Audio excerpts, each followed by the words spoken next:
Le tracématie, l'ajourage ou le sertissage, ces techniques traditionnelles de gravure sur les métaux, récemment inscrites au patrimoine immatériel de l'UNESCO, sont peu appréciées au Maghreb où les artisans ont du mal à transmettre leur savoir-faire.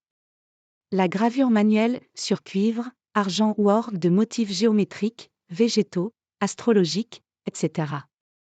a obtenu le prestigieux label onusien début décembre.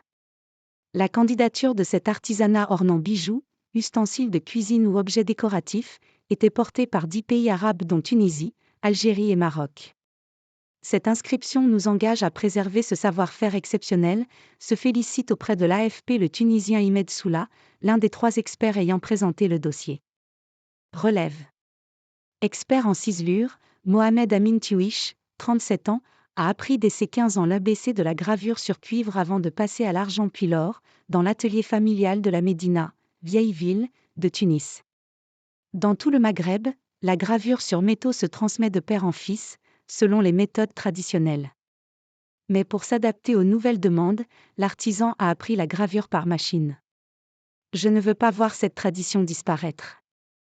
J'ai peur qu'un jour, il n'y ait plus de relève, s'inquiète M. Tuish, disposé à former gratuitement des jeunes.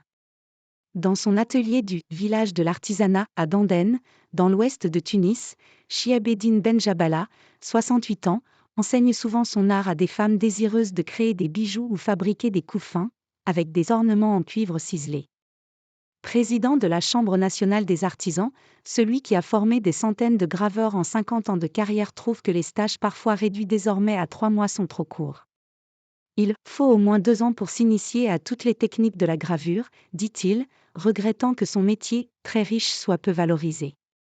En Tunisie, la gravure sur métaux remonte aux Carthaginois.